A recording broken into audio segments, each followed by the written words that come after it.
عزتمند مسلمانانو په قیامت کې به د ټولو نه اول د ښځې نه کم تپوسونه کېږي. په دې خبره باندې ځان پوهېږي، خپلو زنانو ته ووایي.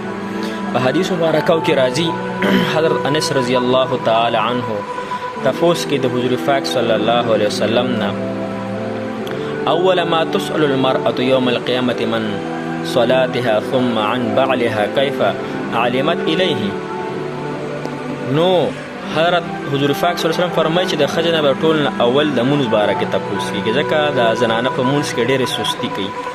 کله د بچي د میچازو د وجې نه چې بچي راباندې میچازې کړي، کله د کور د کارونو د بهانې د وجې نه، کله د غم خادۍ د وجې نه سستي ویې کوي.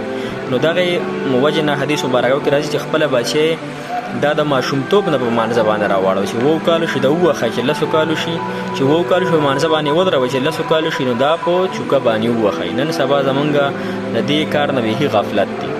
او دویم نمبر تپوس په د ښځې نه چې کېږي هغه به د خاوند باره یې کېږي چې خاوند سره دې څنګه زندګي تېره کړې، خاوند دې خفه کړی، خاوند دې خوشحاله کړی، د خاوند نافرماني دې څونه کړې، خاوند دې خوشحاله کړی څونه، د هغه خبره دې څونه منلې، د هغه تابعداري دې څونه کړې، که نه د هغه نافرماني دې کړې، هغه ته دې جوابونه څونه ورکړي، هغه ته دې رد بد څونه ویلي. نن سبا مونږ وګورو زمونږ معاشره کې نو ډېر زیات په دې کې زمونږ زنانه ګیري چې د خپلو خاوندان نافرماني کوي. ځکه چې حدیث مبارکو کې راځي حضور پاک صلی الله علیه وسلم فرمایي کو خو د الله جل شانه نه ما سوا بل چا ته سجده کول جایز وي، ما به زنانو ته ویلو چې خپلو خاوندان ته سجده وکړي. نو د الله جل شانه او د رسول الله صلی الله علیه وسلم نه پس د ښځې دپاره د ټول نه غټه مرتبه ده د خپل خاوند عزت دی، د هغه محبت دی، د هغه خیرخواهي ده، د هغه بچو مال او دولت باندې هغه خیال ساتل دي.